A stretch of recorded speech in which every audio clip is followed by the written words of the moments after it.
And then I got a question about hand-eye coordination, so how to improve it. There may be some other methods, some like new technology. I think there are things out there to increase your reaction time, your coordination, your vision. I can't speak about them too much. I'm not familiar with them. They may work, but you should probably look into that yourself. My best advice though is to do things that improve your hand-eye coordination. So play baseball, both hitting, catching will improve your hand-eye coordination. Sports like tennis, table tennis, learn to juggle, and also do martial arts. Martial arts is great for coordination. If you're punching, and especially if you're using like punching mitts, speed bag, things like that, you have to work on your coordination, making sure your punches line up with the target you're trying to hit. Same thing with kicking. So definitely recommend playing as many sports as possible. Sports that train your hand-eye coordination. Basketball could be really anything. So play as many sports as possible. That's great advice for a bunch of things, but especially for hand-eye coordination. Second thing is train your eyes. There are eye exercises. It's probably best to work with a professional, an optometrist, someone who specializes in vision training for athletes. So I would definitely recommend working with somebody in regards to that. And then even things like gaming can help. I've been reading some studies about that lately, so probably good news for any gamers. But gaming, things that train your reaction time, your coordination, that can help as well. So anything like that, I would say just be consistent with it. The best thing to do for reaction time for hand-eye coordination is to start playing a lot of sports at a young age. But I think even if you start now, no matter what age you are, you will improve your hand-eye coordination. So definitely something that you just have to spend time doing, and look into other methods, look into other training tools and programs and professionals that you can work with to improve your vision and your hand-eye coordination. I got a question about a question for goalies that are short. So I think the first thing is nothing changes. You still have to stop the puck. If you're a smaller goalie, you just have less coverage of the net than a bigger goalie. So you just have to be probably that much more precise with your movements. Think about somebody like UC Saros versus somebody like Ben Bishop. I think he was 6'7" when he played. So yeah, the bigger goalies have advantages. They cover more of the net, but as a smaller goalie, you have other advantages like a lower center of gravity, less stress on your joints and less weight to move. So you have to just find some things that are to your advantage and some things that aren't. And you have to work with your own game and what works for you. You probably will need to play with more depth. If you're smaller, just like I talked about earlier, you want to cover more net. You have to come out a little bit farther. Somebody like Mike Smith, who I mentioned earlier, he was a big goalie. He could play further back in his crease and still cover a lot of net. Would he have been better if he came out further? Maybe. But yeah, your style might change a little bit if you're smaller. But I think the main thing is you're going to have to prove that you're better than a bigger goalie. You can't rely on your size. Most coaches will tell you if they're looking at goalies in a tryout, they would always prefer a goalie to be bigger. They just cover more net. They have more room for mistakes because things can hit them easier. So you're gonna have to prove yourself. But there are a lot of goalies in pro hockey that are smaller, under 6 feet. I don't know, the average height in the NHL is probably around 6'2", maybe for goalies. I'm not entirely sure. So any goalie smaller than that is going to be considered undersized. And there are goalies that size. Obviously, UC Saros is one of them, and he's dominating at a high level.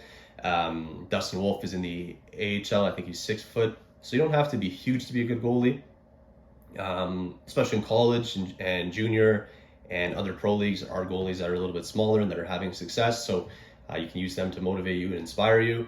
But I would look at it this way. If you stopped every shot, every game, no one would care how big you were, right? So focus on your actual performance, focus on the stats. The stats won't lie. If you're getting a shutout every other game, if you got a goals against average under 1, I mean, it's going to be hard to dispute that. It doesn't matter how tall you are if you're actually performing in the net. So don't let size intimidate you or discourage you.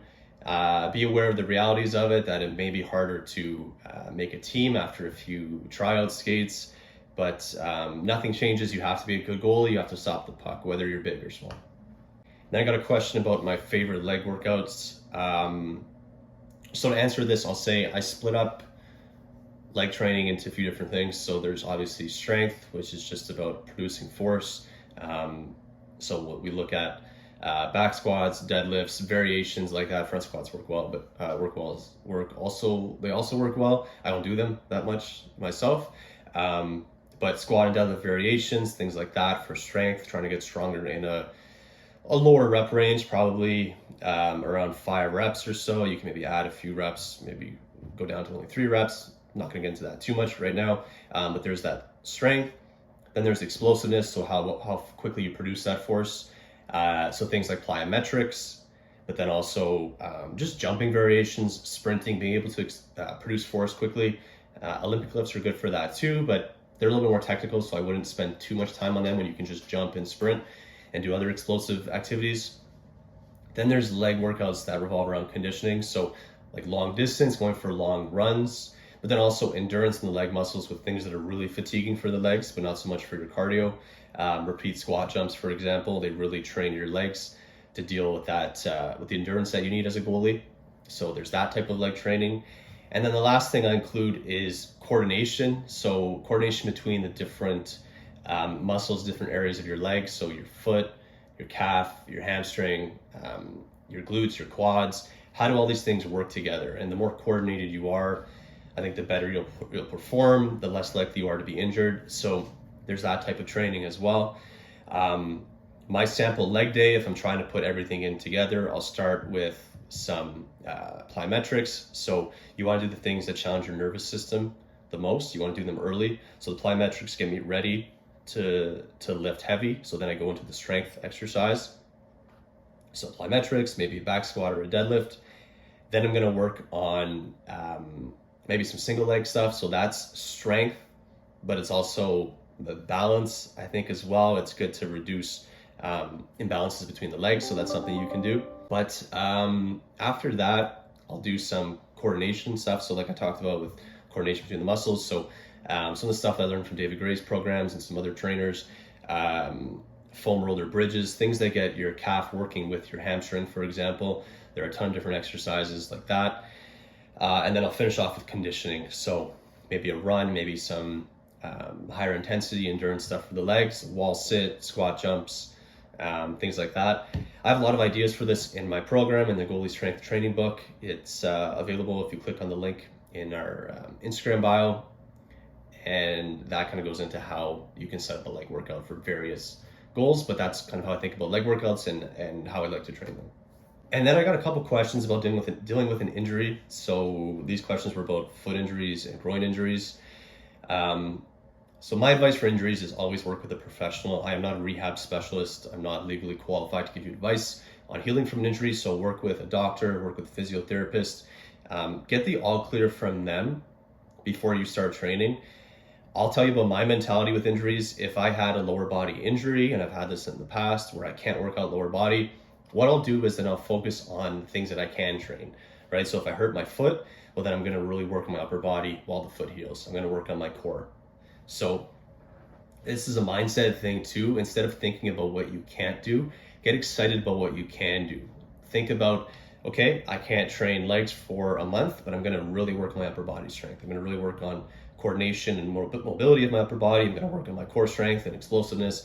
And I'm going to do exercises that don't affect the injured area, that I can let heal. And it's a way to get motivated and think about not shutting things down, not getting discouraged because you have an injury. So you want to find a way to train around injuries when it's safe. Like I said earlier, you should always work with a professional to understand that and find out if you're clear to train other areas. I don't want to give you advice that can re-injure you, but assuming you're able to train other areas, think about that, shift your mindset to how you can improve the areas that aren't hurt.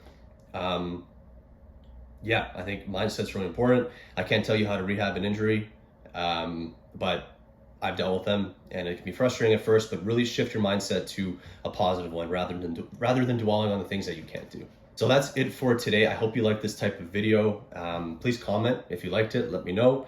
I can do more like these, and you can comment on this video and let me know which, like some questions you want me to answer next time. You can also go to Instagram, and I will probably do a story like this again where I can ask questions. People can put in questions, then I'll answer them in a Q&A on YouTube. So thank you for watching. Consider subscribing to the channel if this is relevant to you, and find us on Instagram and TikTok, and check out our goalie training programs as well.